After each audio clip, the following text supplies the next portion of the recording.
Kapansin-pansin ngayon ng fans ang tila pananahimik ng Instagram stories ni Kim Chiu ngayong Kapaskuhan. Sanay kasi ang marami na araw-araw ay may update ang Chinipa Princess, kaya naman agad itong naging usap-usapan sa social media. Para sa mga tagahanga, ang biglang katahimikan na ito ay posibleng may magandang dahilan. Espekulasyon ng fans, malamang na magkasama nga sina Kim Chiu at Paolo Avellino ngayong Pasko. Marami ang naniniwalang nasa Baguio raw ang dalawa upang doon ipagdiwang ang holidays kasama ang pamilya ni Paolo, lalo na't matagal nang nababanggit na malapit sa aktor ang kanyang pamilya sa Benguet.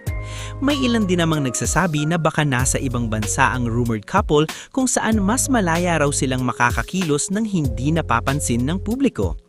Ayon sa fans, kung totoo man ang alinman sa mga ito, deserve ni na Kim at Paolo ang tahimik at payapang bakasyon matapos ang sunod-sunod na proyekto at tagumpay ng kanilang serye.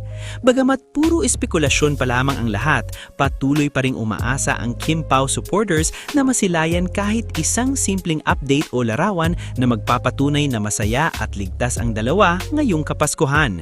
Sa huli, iginiit ng fans na saan man naroon sina Kim at Paolo, ang mahalaga ay magkasama silang nagdiriwang ng Pasko, puno ng saya, pahinga at pagmamahalan, bagay na lalong nagbibigay kilig at inspirasyon sa kanilang mga taga-subaybay.